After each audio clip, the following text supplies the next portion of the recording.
Hello and welcome back to another episode of Getting into GiG-05. Hi and welcome back, Sydney. Hi, Sebastian. And today we are back with the previous problem of trying to recursively traverse a tree. Last time we were getting stuck a little, not being willing to admit that it's actually kind of outside of the realm of Git repository right now. So even in order to get a tree ref IDER, you have to do this and kind of bypass, just manually instantiate one. That's cool, but there was no way to get from the high level tree object that Git repository gives you, this one here, to get to the entries of that tree. It's kind of a bit meh. Definitely something to improve. Yeah. And now the question how to traverse this. Last time, or yes, in the meantime, I checked this out and realized that there's actually something to do that for you. So we don't have to hand implement that. We can just see if we can plug things together here, because there is supposed to be a git traverse tree breadth first thingy method function actually. Let's see, it wants a root, which is our first iterator here, which could be this one. So where to start the iteration, and that's definitely the tree that our commit has for us. And it wants a few more parameters here. Let's see what that is. Okay, state. Yeah, that's interesting. State mut. Oh yeah. Can you be any more specific? And why? So we just initialize this with the default of that state, whatever that is. It's a nice way to use a trait for this, because then you don't even have to specify the exact type or anything. It's automatically inferred what kind of default you want to call, because it knows the type here. State mut is an implementation, a mutably borrowable implementation of state. And state, that's just some specific state here that is used by the tree traversal. And so where exactly do you specify the defaults? I mean, you had this little derive macro up there, but you never really say what it's supposed to default to, right? That's true. But these things here, they implement default to, and they know what they default to, and they will just be empty vecdex and empty vex. That makes sense. Okay. Yeah. So as long as every field has an implementation of one of these default traits, like default and clone, or standard traits, let's say, then it can be auto-derived. Okay, and now for the last, what happened? Here. Two more parameters to go. Okay, a find function. That's easy, isn't it? Okay. A find function. Yeah, that's a bit sad. It's always a bit hard to understand what that should be based on what you see here in the IDE, right? Like, you have to look it up. You have to go there and have to check, okay, it's an fn mut that takes an object ID and an output buffer for bytes and returns a tree ref IDER. What does that signature tell you? Can you decode that for me? Because I think it's kind of a mouthful.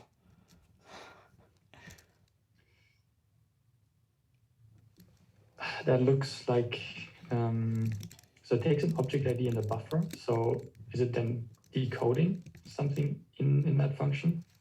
Yes. It finds an object with that ID and writes its data into this buffer. Because it's mutable, you can write into it, and that's the point of that. If you look at state, you can imagine that it's probably this buffer that it passes to you. But you don't care. In that function, you don't care. It's just, I'm telling you this is where that is coming from. That buffer is shared, and it's not always a new buffer, it's just the same buffer over and over again. So the same region of memory is constantly being rewritten with new trees as you traverse them. It returns this optional tree ref iterator. Yes. So essentially you can chain it or you can use it in an iterator. It will use this as an iterator. It assumes that whatever is written here is actually a tree.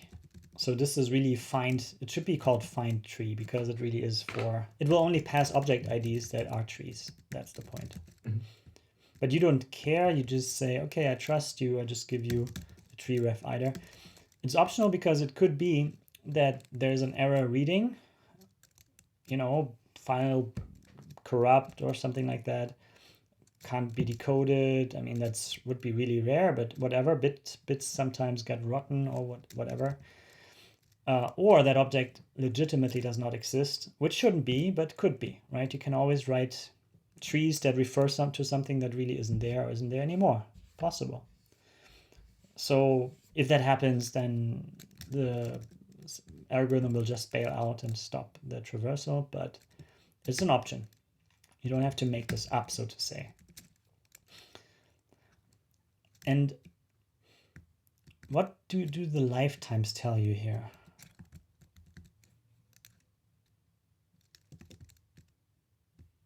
Like this tree ref IDer, which data is it referring to? Or which data does this tree ref IDer look at? See, it's just a bunch of data. It just has some data that it iterates over. Which data will that be?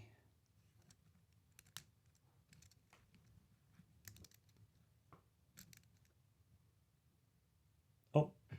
That has to be the essentially the data that it's iterating over where it's coming from, which would be the tree itself, right?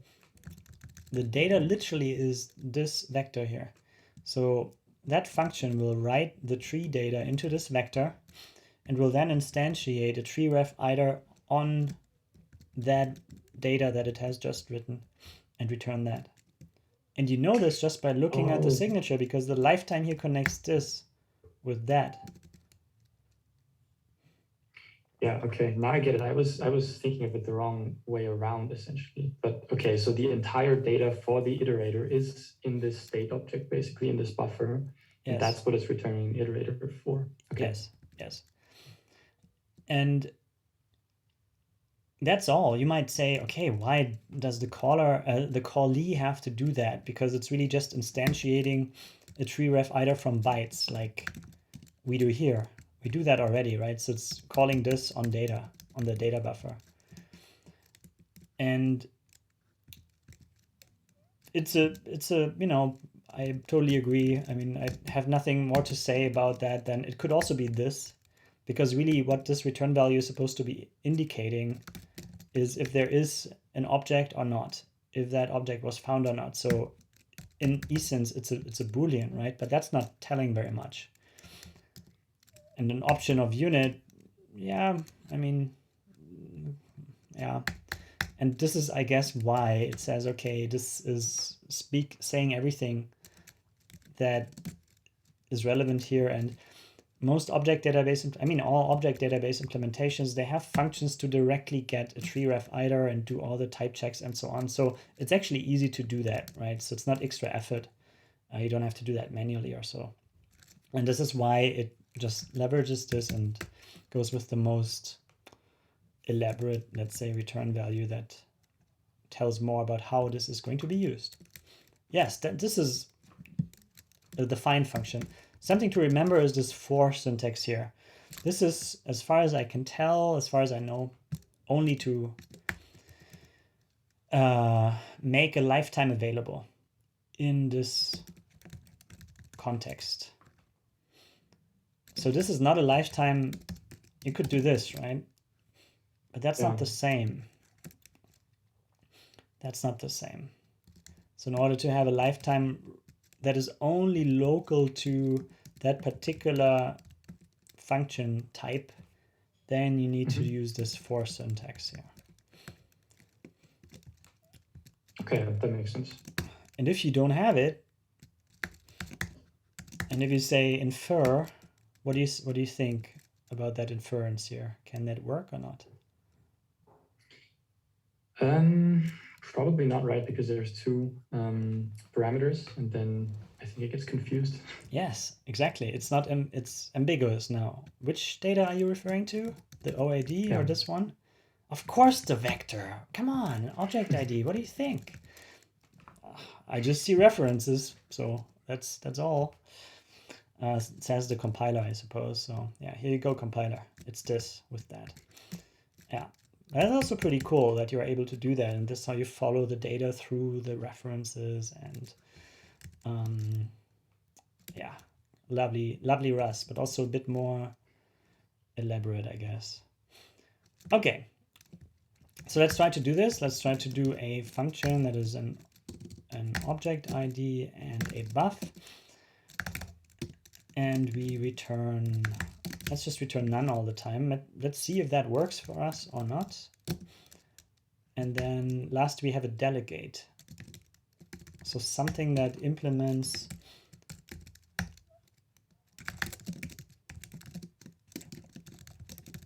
that, or that receives data as the traversal happens. So it's a callback mechanism.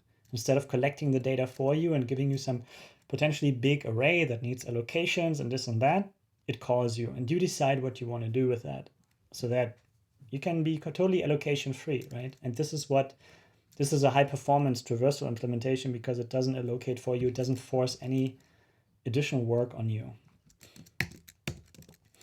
Yeah, tree delegate, we don't know what kind of state we have, and then we implement this delegate trait, impl git traverse. Oh, okay, come on, traverse tree.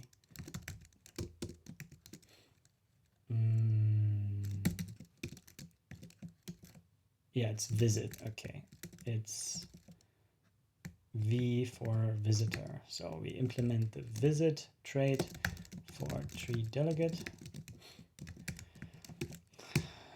and have all the members auto implemented. Pop front from track path and set current. Don't do anything. Push back track path component. So you have to read up on what these are, what the meaning is of these, so that you can implement this correctly. But basically, as you go into a directory, you probably push back some tracked path component like here. So you get the next directory that you go into, and you can pop the path component here. So as you get out of that directory, you pop it back. And this path tracking thing, it just says, okay, now whatever path you have built,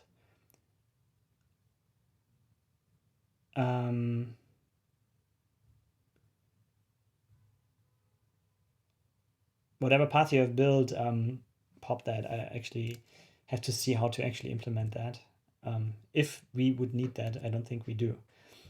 It's more like you remember a certain path section, and then later you can bring that back. But I don't know, actually. There's sample implementations as well.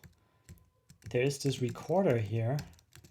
Good traverse tree recorder, which, excuse me, which I believe implements the visit trait as well. So that just records everything it sees and gives back a vector of some data structure that says, okay, this is what I've seen. And here you basically see how that is implemented with the popping and pushing of these tracked path components here. And you see it just uses a backdeck for that to be able to pop front and push back, which is kind of something that you need to do because of the way it traverses. It's actually surprising that there's so many different ways that you can hook into this. I would have expected something a little more simple, I guess. But that's probably just because it's, it's general and you can use it for a lot of different things. Yes. So you'd want this kind of customizability. Yeah. I mean, I would love to, have somebody come along and say, look, this is how you do it. Now we have it much simpler and it's twice as fast. Please go for it. Definitely. So I'd love that. So for us, this just means we don't care about this. We don't care about that. Because we really only care about when it shows us these things, visit tree or visit non-tree, because then we get one of these entries and now we can see what file we are looking at, what object ID that has, and can derive information from it, right? And all this stuff is basically here to build a path and to know the path of that entry that you're going to get. And do that in a way that is most memory efficient for you. And visit trees, yeah, we can count that, why not? Let's count the trees. Num trees. And let's count the number of non-trees, which could be blobs or submodules. What else could that be? What can that mode be? Tree, blob, executables, symbolic links, and submodules. Yeah. So let's count this. Why not? Num trees, num blobs, num blobs, executable, num commits, that's submodules. And links. And links. Num links. Okay. That's a bit tedious, but what can you do? So we know that the trees will always be here. So here we can just self num trees, increment that one, and give it an action. Continue, cancel, skip. So that allows you to control if it dives into that tree or not. Continue the traversal of entries, cancel, stop the traversal, making this the last call. Skip, don't dive into. So if you have any kind of logic that says don't ever dive into this kind of directory, then you can implement that here.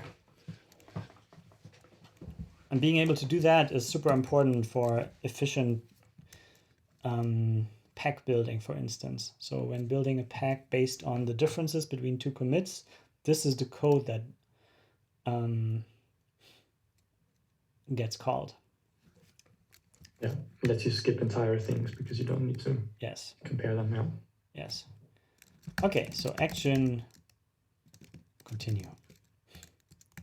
And I guess the same is the case here. Visit non-tree, but we match the entries mode. Entry, where is it? It's tree entry mode. Use git object tree entry mode. So then tree unreachable shouldn't happen. Commit self num submodules plus equals 1. Then we have blob,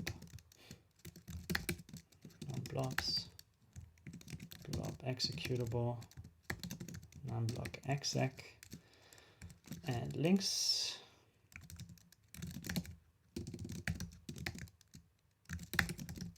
Num links.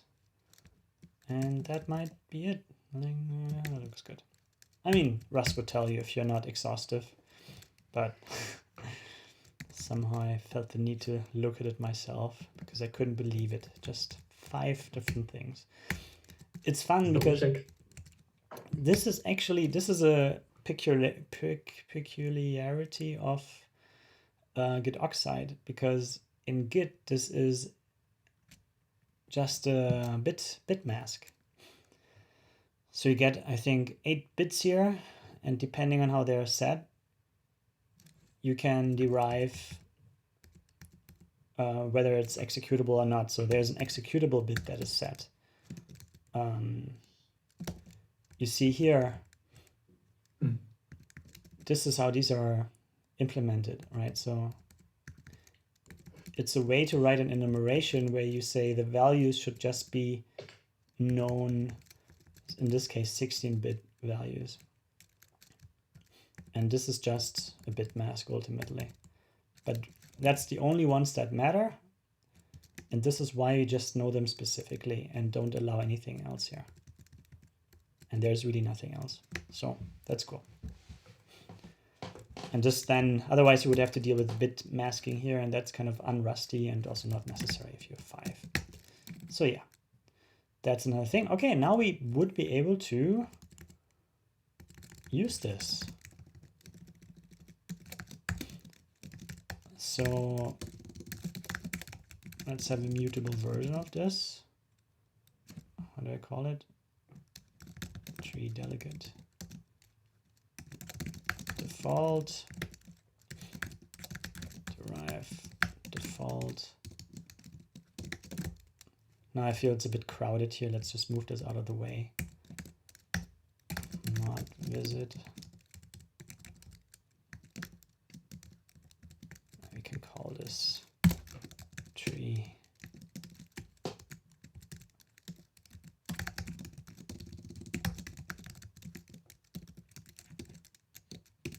Make it public. Okay, cool. Oh yeah, right. You see why I do this. All these imports here that happen automatically, they now move into a module where they are not just, you know, polluting everything. So now it's clear where they're used. And also I'm lazy. I just let IntelliJ do all of this without bothering about manually making this, I don't know, more or nicer. What's this? What do you want to say? Unreachable match arm? What? Really? Oh, something is definitely not right. Ah, yeah, here, this one. Because I renamed the Git repository crate, it couldn't actually find entry mode anymore, so fair enough.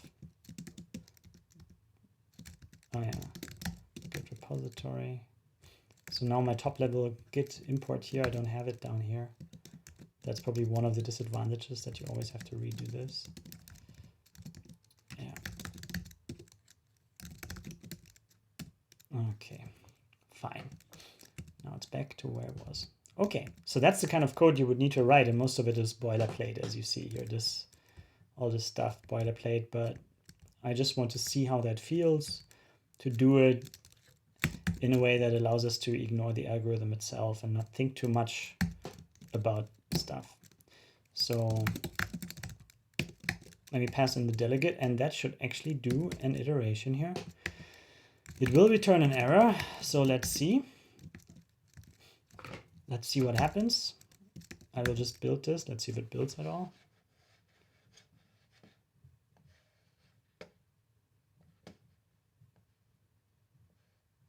The wrong thing.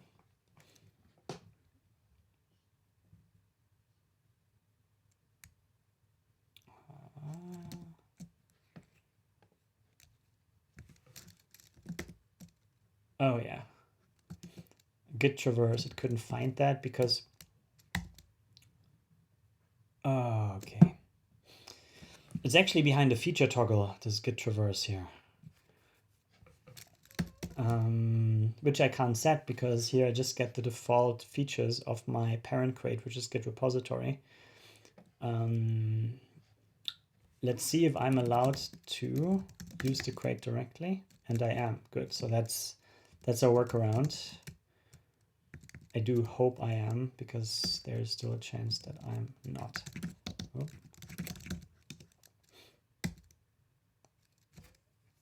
Okay, but I think it might actually work. Cannot infer type of parameter state mud declared in function. Okay. Then that makes sense, because it's this borrow mut thingy here. It doesn't know what to do with that. Why do you think is that so complicated? Like, what was the intention here? Like, why would you even do that? Why can't your state be internal and you don't bother me with it? Why do you have to put your state out there?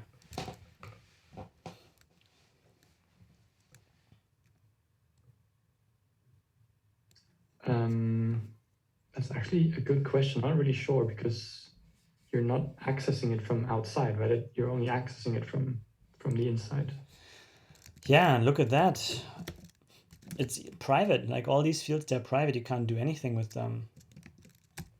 So why? Why do you have to create something for it that is all its own business? And the answer, I mean, the one valid answer might be over optimization or something. But the idea is that you can reuse the state now. You can have the same state, the same allocation, and reuse them across multiple traversals. Oh, I see.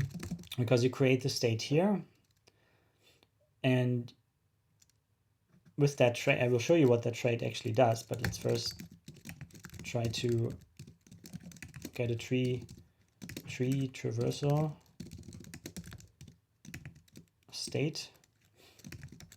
So now we are explicit. We're creating an instance of this. And now we can pass the state like that, and that should work. And it does. Unused variable. A lot of unused things. Can I just ignore that? Allow unused. Unused everything for the whole crate. Okay. So you see, I can just pass ownership and give it the whole state, and that's it. Now the state moves in there and I never get it out again. But that defeats the purpose, doesn't it? Like I just said, you can reuse the state, but you can't. But you can also do this.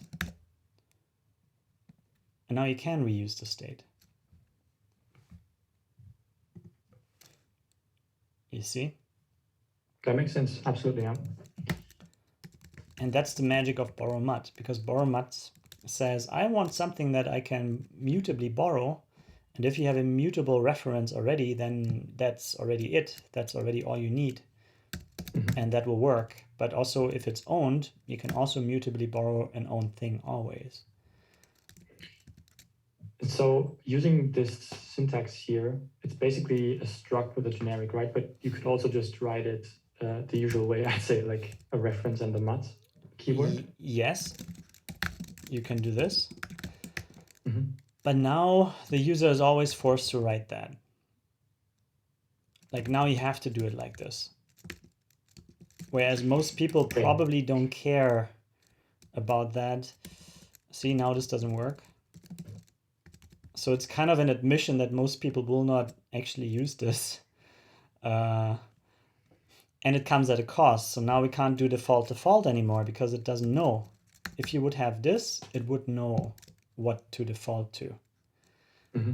But now it doesn't anymore. So this is a candidate for change, because I don't know if it ever really is so useful. I think I might have code in some low-level crates that actually use it that way and have some benefit. But is that ever going to be measurable, you know, the allocation that you save there?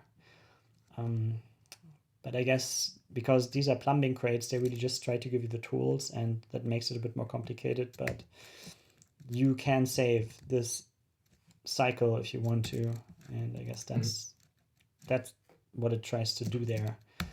So plumbing crates are not meant to be comfortable, they're meant to be powerful. Git repository should be different though. That should be doing its trade-off towards usability and maybe be a bit slower, maybe do an extra allocation, but that's okay to some extent. Okay, cool. So now this compiles. Let's see what it says. Does it run? It says error not found. Okay, so because we didn't implement our find function here. So now all we would have to do is to, well, find tree ref iders. We have a buffer, that's cool. So we should just be able to use our handle Yeah, we use handle 2 here. Maybe we refactor that later. Anyway, we can use any handle. And if we try to find an object here, then it just wants an ID. But we have to be able to control the buffer, right?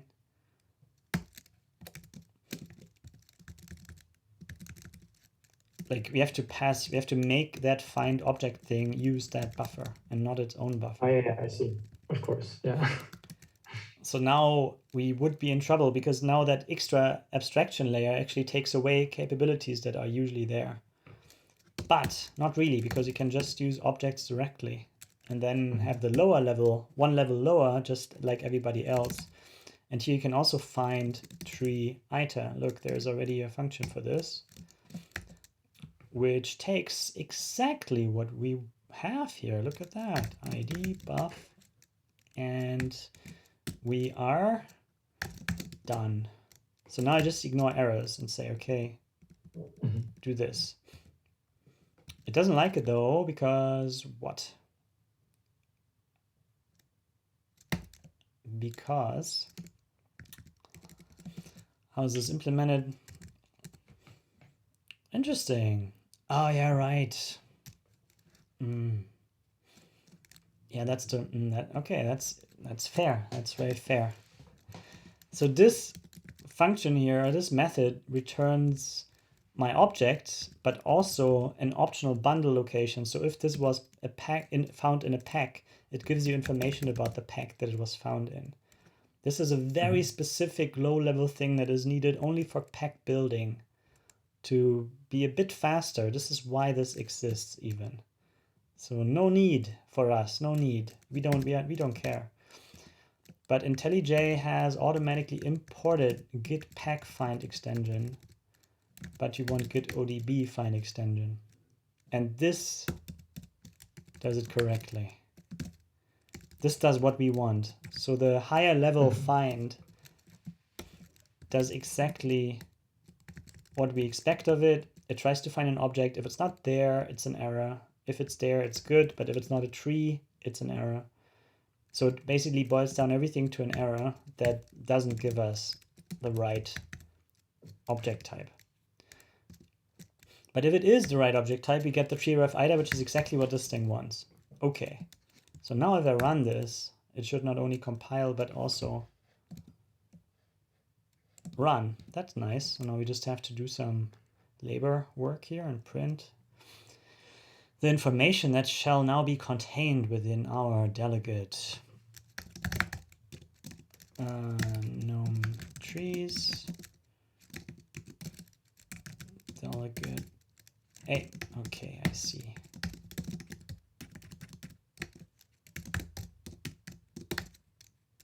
There we go. I just print this. Yeah, you have to move this away. And most importantly, maybe put this down here. Okay, 348 trees. How many blobs do you think we have?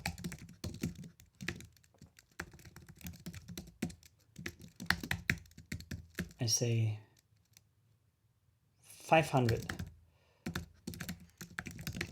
Executables 10. Okay, 510. Okay, a little bit off. Close enough. And then links, I go with 20 again. 20. How many links?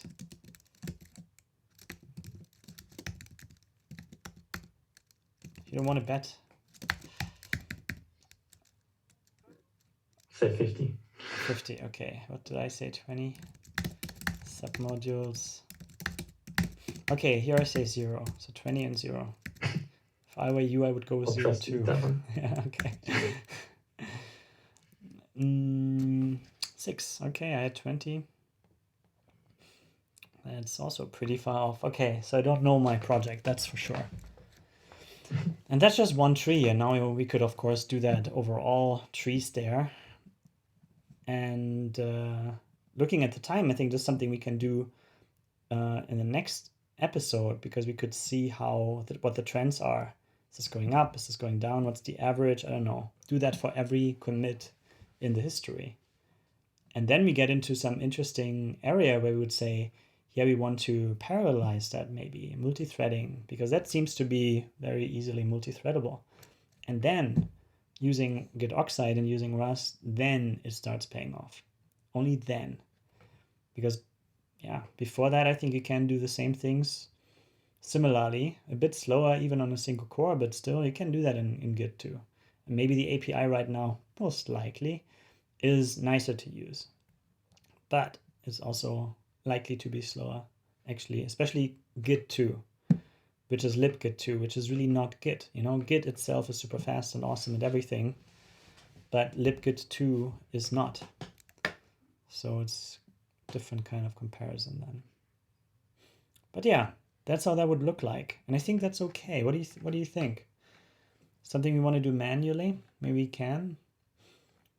But I think this gives you a lot of control. I mean, you can modify every single aspect of this, and then really look for everything, or look for very specific things. I mean, in our case, I guess we're trying to look over everything anyway. But yeah, if you wanted to have something specific, then this is great. This gives you really the power to do this. One more thing. We also wanted to have the amount of, okay, so we keep it. But let's also have total size in bytes or something. Right? Because now it gets interesting. Now we have to do an object lookup.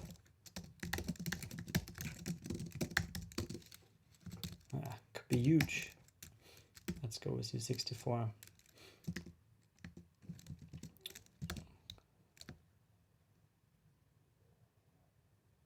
Total size in bytes 0. That's wrong. Okay.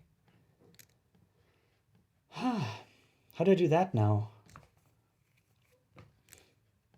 Visit tree.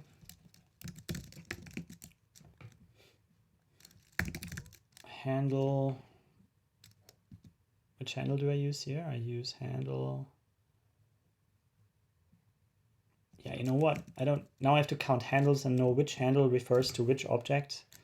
Handle 2 refers to tree ref, which we still hold here, right? We don't drop it yet.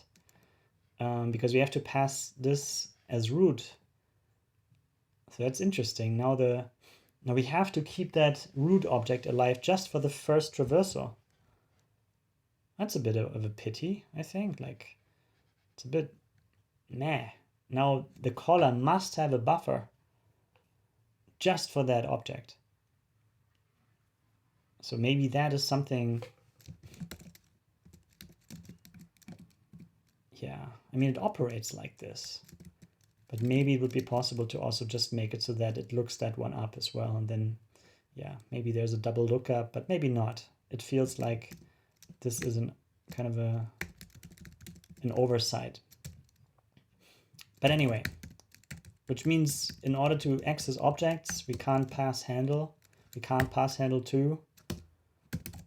But we have to pass a new handle so that we have a new buffer to use, because now we will not only look up. Oh, look, interesting actually that this works.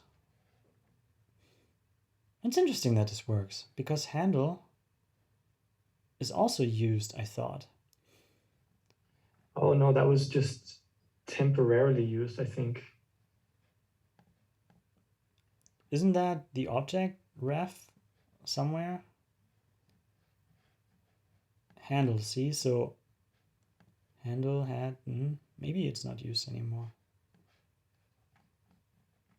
Yeah. Here, this call to object, that uses the handle. And that commit. But apparently it's able to, but it shouldn't drop that. It's interesting that this works. I'm a bit surprised. Because Rust must have seen that it can drop this, but it's at runtime here, you know, this is all runtime, it's not compile time. So it shouldn't be able to know that. It's surprising that this works. Oh no, wait, it's not surprising. I'm just blind. We bypassed that buffer in the handle entirely. we used a buffer that is part of the state. See that? We just used the standard objects database. That's why that works. Cool. Nice. So now we have already a bunch of objects allocated and in memory, right? We have an object that we don't need anymore, the commit. We have an object that is the tree that we also don't need anymore, but we do need it for the root, which is a bit sad because there shouldn't be a need for that, but maybe there is possible improvement maybe. And now we need another one. So we clone the handle to be able to look up objects here. So let's implement that. Impl tree, pop event new. You get a handle, get easy handle, and return self.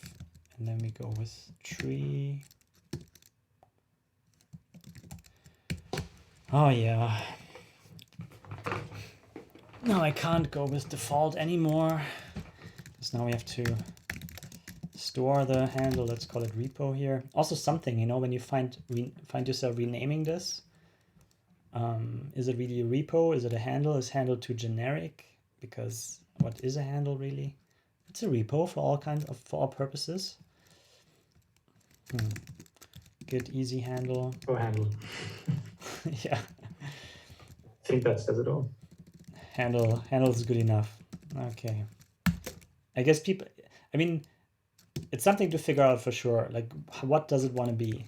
Because this could also be an easy repo. This could be that. Why not? Because then, but then you can't talk about it anymore. Then are you talking about a repository or are you talking about a repo or it's all the same kind of. So handle and repository is sufficiently different to be talked about differently. Add missing fields, it pre-initialized it. See, that's the cool thing about IntelliJ. You can quickly drop down a bunch of boilerplate code. No surprise. No surprise they started with Java, right? Because that's full of boilerplate, so they automated that. And now this is their signature.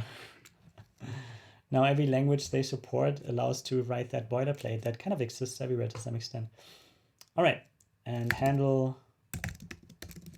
Yeah, fine. I rename you now. Okay, there you go. Handle.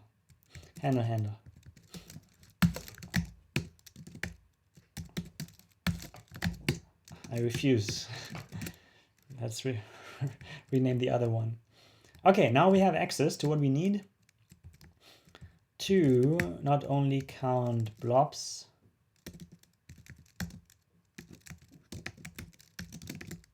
but also self count bytes entry OID. Okay.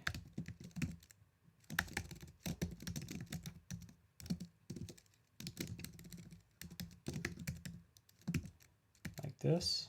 Is it smart enough to know this doesn't exist? Create method. Now we're talking. ID. Okay. Yeah, it was kind of in this special mode that I didn't manage to get out of here. But anyway, we have the boilerplate, the massive boilerplate auto-generated for us. I don't know why it had to create its own impl block. I have some additional work here to clean that up. But here we have the repo. Now we won't use the high level, I suppose, because that automatically uses that internal buffer that it has. And we don't have to bother. ID. Let's pass the object ID here. Yeah. Let's just boil it down to something. OID. Oh yeah. Thank you. If let sum. Or maybe I don't have to boil it down, it's just an object ref. If let OK be this. So here we have an object which has data. And that data self num bytes.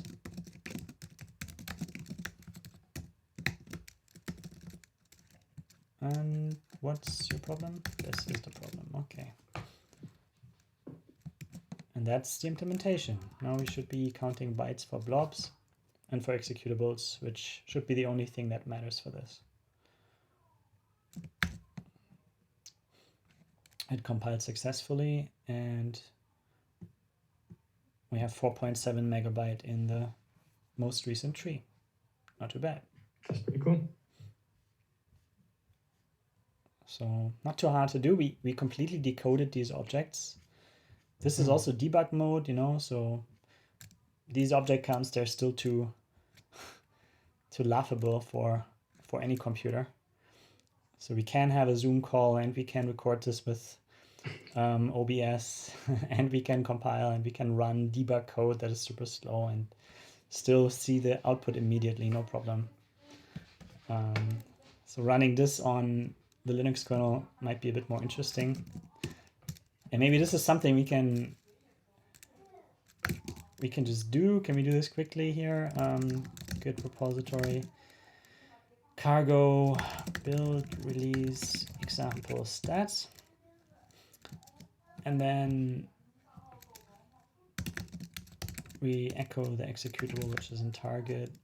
Oh, now I lost track. I have to wait. Maybe not. Let's try.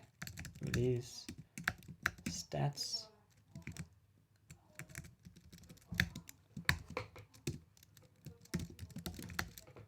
Oh yeah, that's actually the wrong one. Echo target release. Yeah, target examples. No, target release examples stats. Here's our executable. And it just takes the current directory, right? We don't have any special way of passing parameters yet. So let's go to Linux and run this. Now we have 1 million commits. So that's already a little bit different. So now would be nice to have progress, right? Num commits 1 million. And that tree counting wasn't too slow. How much is that? 1, 2, 3. 1 gigabyte, huh? 1033 megabyte we have here in the Linux kernel. Interestingly, you will see I don't have much checked out here, so it really just uses Git information, right? It doesn't need a working tree. So that works on the bare repository as well. And that's pretty cool actually to do. How many blobs? 71,000. Okay. So run this one more time. Let's see how long that takes. User bin time LP. And that gives us a lot of statistical information as well on the runtime, on the heap usage, and here we see nearly 10 seconds it took. Something to make faster at some point. And the max res size, 1.3 gigabyte. And the peak memory footprint, 245 megabytes. So I think this tells us that the private allocation of the program was 245 megabytes at its most. But everything in total, I think including memory maps, was 1.3 gigabyte. That's how I read this. I don't know if I read that entirely correctly. So over the lifetime of the program, it did the 1.3 gigabytes, but yes, it peaked at 250. So it's already interesting to see that it's high because we don't directly allocate so much, I think. We do keep all commit IDs in a big vector. So that's something, right? Because we count these. And that's something that we might be able to improve, because what do? We only take the last one. And then we print the length of this. So we could just count that, right? We can improve that to not keep all these IDs in memory, but to count the IDs and then get the most recent one again. So our program right now is kind of very, very silly. And this doesn't matter, but on the Linux kernel, I think it makes a difference. You notice, yeah. Yeah, I don't think we save that much by doing that, because also a million times 20 bytes. Yeah, so you have like 30 megabyte maybe that you can save.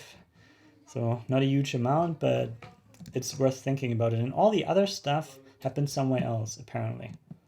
And I don't even know where, except for knowing that GiG-05 really does its very best not to allocate any memory unless you pass it to it, like we've seen many times before. So that's already, I think, pretty efficient, and we still have some room there for improvements.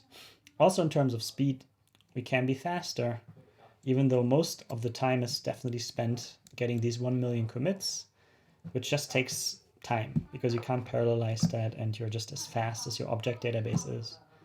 So we'll be curious to see if that will be faster with the new version of the object database or not. And yeah, so I think for the next session, we can think of progress information and parallelization. And that could be it for today. Sounds good. Awesome. Then thanks a lot, and see you all after the weekend. And you. Bye-bye. Bye-bye.